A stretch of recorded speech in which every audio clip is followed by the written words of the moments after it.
ప్రస్తుతం జరుగుతున్నటువంటి పరిణామాలు, ముఖ్యంగా బండి సంజయ్కి సంబంధించినటువంటి అంశం రోజు రోజుకి మూడు పార్టీల మధ్య పెద్ద ఎత్తున వైరాన్ని తీస్తున్నట్టుగా చాలా స్పష్టంగా అర్థమవుతుంది. బండి సంజయ్ రాజీనామా అంశం పైన చాలా వివాదం నెలకొంటా ఉంది. సో ఆయన గనక హోంశాఖ మంత్రిగా కనుక ఉంటే కనుక ఖచ్చితంగా ఈ కేసు పారదర్శకంగా ముందుకు పోయేటువంటి అవకాశం లేదు అనేది చాలా స్పష్టంగా వినిపిస్తూ ఉంది. అదేవిధంగా గతంలో నుంచి కూడా మనం చెప్తా ఉన్నాం చాలా క్లియర్గా. సో బండి సంజయ్, రేవంత్ రెడ్డి ఒక్కటే అనేటువంటి రీతిలో చాలా స్పష్టంగా కనబడతా ఉంది. ముఖ్యంగా బండి సంజయ్కి సంబంధించినటువంటి అంశం ఏదైతే నడుస్తుందో ఆ అంశంలో భాగంగా బండి సంజయ్కి మద్దతుగా సీఎం రేవంత్ రెడ్డి నిలబడుతున్నాడు అనేది మరొకసారి నిన్న ఆయన ప్రెస్ మీట్లో చాలా స్పష్టంగా తెలుస్తూ ఉంది. సో ఈ క్రమంలో రేవంత్ రెడ్డి నిన్న ప్రెస్ మీట్లో చెప్పినటువంటి అంశాలను కూడా మనం పరిగణలోకి తీసుకోవాల్సిన అవసరం అయితే ఉంటుంది. సో దీనిలో కొన్ని విషయాలు లోతుగా మనం మాట్లాడుకుందాం. దానిలో భాగంగానే చాలా విషయాలు కూడా తెలుసుకునే ప్రయత్నం చేద్దాం. ముందుగా ఆంధ్రజ్యోతి నుంచి స్టార్ట్ చేద్దాం. ఆంధ్రజ్యోతిలో చూసినట్లయితే సో ఇక్కడ ఏమంటున్నాడు, ప్రధానంగా రేవంత్ రెడ్డి ఏమంటాడు, మేము అరెస్ట్ చేశామని చెప్పేసి రేవంత్ రెడ్డి అంటా ఉన్నాడు. బండి సంజయ్ ఏమో లే నేనే అప్పగించని చెప్పేసి బండి సంజయ్ అంటాడు. సో ఇద్దరి మధ్యలో పచ్చగడ్డి వేస్తే బగ్గుమైన రీతిలో వాళ్ళిద్దరి మధ్యలో ఉన్నటువంటి ఏదైతే ఉందో వివాదం ముదురుతూ ఉంది. మొన్నటి వరకు ఫ్రెండ్స్గా అంటే అది చెప్తున్నప్పటికి కూడా అక్కడ మెయిన్గా రేవంత్ రెడ్డి బండి సంజయ్ని మరొకసారి కాపాడుతున్నట్టుగా చాలా స్పష్టంగా అర్థమవుతుంది. సో ఇక్కడ ఏమంటుండు, అసలు మనిషేనా కేటీఆర్ ముమ్మాటికి షాడిజమే, బాలికను అడ్డం పెట్టుకొని రాజకీయాలు చేస్తారా? సో నేను ఒకటే అడుగుతున్నాను సీఎం రేవంత్ రెడ్డి. సో బాలిక కంప్లైంట్ ఇస్తే మీరు మొదటనేమో సెక్షన్లు ఏ విధంగా ఏది తాత్కాలికమైనటువంటి అంటే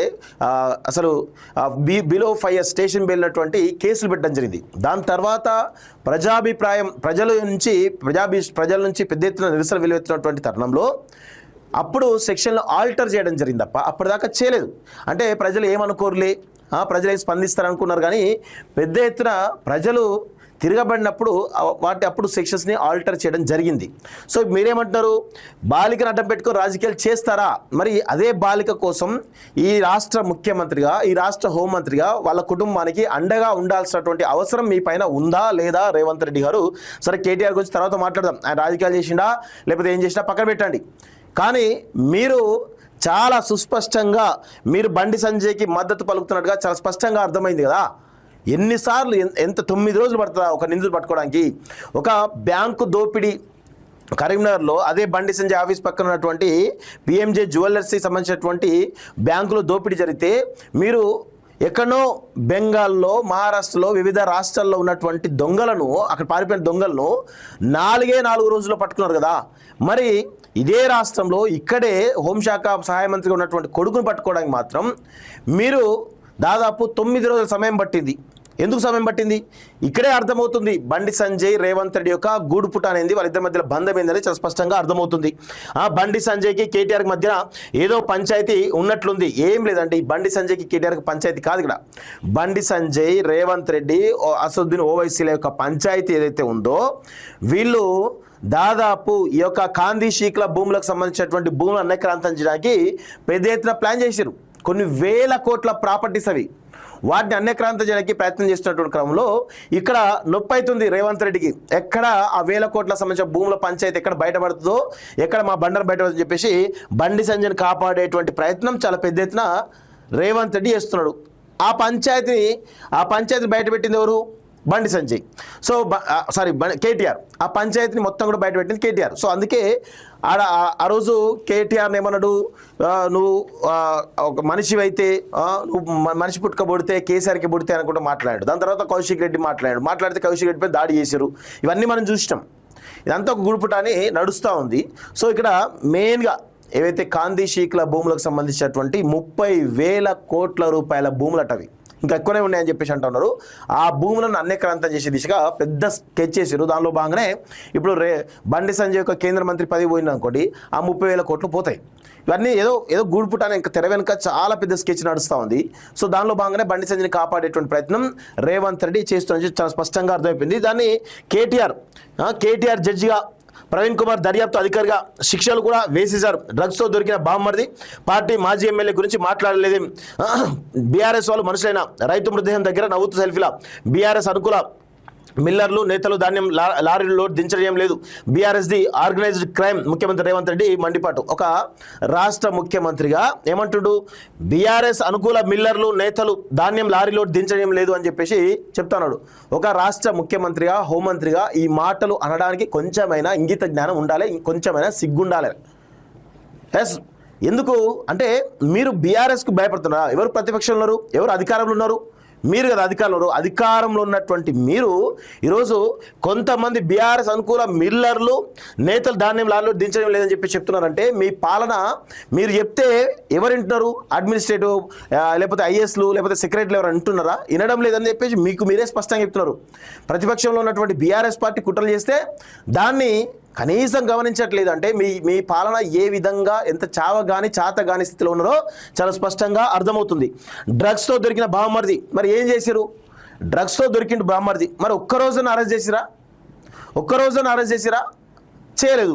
ఇప్పుడు ఇంకేమంటుండు, మా పార్టీ మాజీ ఎమ్మెల్యే గురించి మాట్లాడలేదేమాట.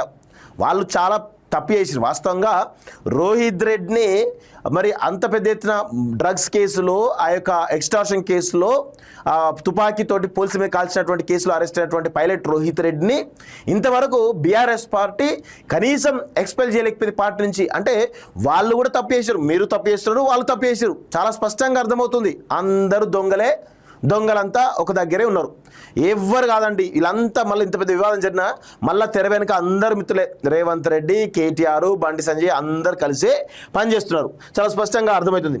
అమ్మాయి దుస్తుల గురించిన అబ్బాయిల పెంపకాన్ని ప్రశ్నించరా అంటూ, అమ్మాయిల దుస్తుల గురించిన అబ్బాయిల పెంపకాన్ని ప్రశ్నించాలని మీనాక్షి నటరాజన్ చెప్తా ఉంది. వాస్తవంగా మీనాక్షి నటరాజన్ అంత మంచిగా చెప్పినప్పుడు మరి ఇక్కడ రేవంత్ రెడ్డి చాలా స్పష్టంగా అమ్మాయి మీద అమ్మాయి ఫోటోలు రివీల్ చేసి ఆ యొక్క చట్టానికి తూట్లుపరిచే విధంగా అమ్మాయి యొక్క ఐడెంటిటీ రివీల్ చేసినటువంటి నిందితులను ఇంతవరకు వాళ్ళపైన కేసులు పెట్టినటువంటి దాఖలాలు కనబడుతుంది. ఏదో అక్కడక్కడ అనిపిస్తుంది కానీ వాళ్ళని అరెస్ట్ చేయరా? స్పష్టంగా అరెస్ట్ చేయాలి కదా. ఎంతమంది తీసుకొచ్చారు? ఎంతమంది? ఇప్పుడు తులసి చంద్ గారు చాలా స్పష్టంగా ఏ గ్రూప్ నుంచి ఈ యొక్క అమ్మాయి యొక్క ఐడెంటిటీ బయట పెట్టని చెప్పి ఆ గ్రూప్ సంబంధించిన వివరాలు బయట పెట్టింది. మరి దాని అడ్మిన్స్ పైన కేసు పెట్టాలి కదా. కొంతమంది మీడియా ఛానల్ సంబంధించిన మహిళా జర్నలిస్టులు అమ్మాయి యొక్క ఐడెంటిటీ, వాళ్ళ తల్లి యొక్క ఐడెంటిటీ రివీల్ చేశారు కదా, వాళ్ళపైన కేసులు పెట్టాలి కదా. ఎందుకు పెట్టే? అమ్మాయి పైన చాలా విపరీతమైన దుష్ప్రచారం చేశారు కదా, వాళ్ళపైన కేసులు పెట్టరు. ఎందుకు అంటే మీరు చాలా స్పష్టంగా అది చేపించిందంతా బండి సంజయ్ అని చెప్పేసి తెలుసు కాబట్టి, మళ్ళీ బండి సంజయ్ నొప్పి కలగదు కాబట్టి ఇదంతా కూడా వాళ్ళని కాపాడే ప్రయత్నం రేవంత్ రెడ్డి చేస్తున్నాడు. నిజంగా చిత్తశుద్ధి ఉంటే ఒకటే రోజులో ప్రభుత్వం తలుచుకుంటే ఒకటే రోజులో ఆ యొక్క ప్రచారాన్ని ఆపచ్చు, గంటలలో ఆపచ్చు. కానీ ఆపకుండా ఈ యొక్క బాధిత కుటుంబాన్ని, బాధితురాల్ని మనోవేదనకు గురి చేసినటువంటి సందర్భాలున్నాయి. అది కేవలం రేవంత్ రెడ్డి యొక్క చాత కానీ చావ కానీ యొక్క పాలన వల్లనే ఇదంతా జరిగిందని చాలా స్పష్టంగా తెలుస్తూ ఉంది. మీకు చిత్తశుద్ధి ఉంటే ఆ ప్రచారాలు ఆపాలి కదా. ఎందుకు ఆపలేకపోయారు? వాళ్ళపైన కేసులు పెట్టారు కదా. ఇంతవరకు ఎందుకు పెట్టలేకపోయారు? ఎవరెవరి మీద కేసులు ఉన్నాయి? ఎవరెవరిని అరెస్ట్ చేశారు? ఇవన్నీ ఉన్నాయా? ఏమీ లేవు. ఏదో బయటికి స్పెక్యులేషన్ నడుస్తూ ఉంది తప్ప పూర్తి స్థాయి వివరాలు అయితే ఇప్పటివరకు బయటికి రాలేదని చాలా స్పష్టంగా అర్థమవుతుంది. కేటీఆర్ ఇక్కడ ఏమంటుండు, అసలు రేవంత్ రెడ్డి పైన నిన్న బండి సంజయ్ చాలా స్పష్టంగా చెప్పిండు. ఏది బీజేపీ ఆఫీస్ వేదికగా చరిత్రలో ఏ రాజకీయ నాయకుడైనా తన కొడుకు తప్పేస్తే పోలీసులకు అప్పగించిండా? మేమే అప్పగించడం, ఆయన అరెస్ట్ కాలేదని చెప్పి చెప్పిండు. మీరు దాని గురించి మాట్లాడడం పోయి ప్రతిపక్షం అన్నాక ఖచ్చితంగా ఇలాంటి ఇష్యూస్ టేకప్ చేస్తుంది. ఖచ్చితంగా ఆ నిందితుడు అరెస్ట్ అయ్యేదాకా ప్రతిపక్ష పాత్ర పోషించాలి. లేకపోతే ప్రతిపక్షాన్ని కూడా కేటీఆర్ను కూడా ప్రజలు ఎండగడతారు, నిలదీస్తారు. సో ఆ యొక్క భయంతో చేసిండేమో. కనీసం మీరు ఇక్కడ ఒక అంది వచ్చినటువంటి అవకాశం, బీజేపీ చేసినటువంటి దుర్మార్గాలు ఏవైతే ఉన్నాయో అంది వచ్చిన అవకాశాన్ని వినియోగించుకోలేక పోయినటువంటి పరిస్థితిలో ఈరోజు కాంగ్రెస్ పార్టీ కనబడుతుంది, రేవంత్ రెడ్డి కనబడుతున్నాడు. ఇక మీరు మిమ్మల్ని ఇక ఎట్లా చూస్తారు? ప్రజాభిప్రాయానికి వ్యతిరేకంగా ఈరోజు నిందితుడి కుటుంబాన్ని కాపాడేటువంటి ప్రయత్నం మీరు చేసినప్పుడు ఖచ్చితంగా ఈ ప్రతిపక్షాలు నిలబడాలి. వాళ్ళు కూడా రేపు ప్రజల ముందు వాళ్ళు దోషులు నిలబడతారు. కాబట్టి కేటీఆర్ చేసింది కాదు ఇది. ప్రజల యొక్క ఒత్తిడి పెరిగింది, ప్రజలు తీవ్రంగా ప్రతిఘటించారు ఈ యొక్క అంశాన్ని. దాంతో బీఆర్ఎస్ పార్టీ తప్పని పరిస్థితుల్లో మాత్రమే ఈవెన్ ఆర్ఎస్పీ కానీ కేటీఆర్ కానీ ఈరోజు పార్టీ పరంగా తీసుకున్నారు తప్ప అది ప్రజల్లో ఉన్నటువంటి బలమైనటువంటి అభిప్రాయమైనటువంటి విషయాన్ని గుర్తుపెట్టుకోవాలి రేవంత్ రెడ్డి గారు. సో ఇక్కడ ఏమంటుండు, కేటీఆర్ అసలు మనిషేనా? రాజకీయాన్ని సమస్యను వేరుగా చూడాలి, రాజకీయంగా నాతో కొట్లాడాలి, కానీ మైనర్ బాలికను అడ్డు పెట్టుకుని రాజకీయం చేయడం ఏంటి? బాలికను అడ్డం పెట్టుకుని ఏదో చేయాలనే సాటిజం ఏంటి? ఇది ముమ్మాటికి సాటిజమే అని ముఖ్యమంత్రి రేవంత్ రెడ్డి తీవ్ర స్థాయిలో ధ్వజమెత్తారు.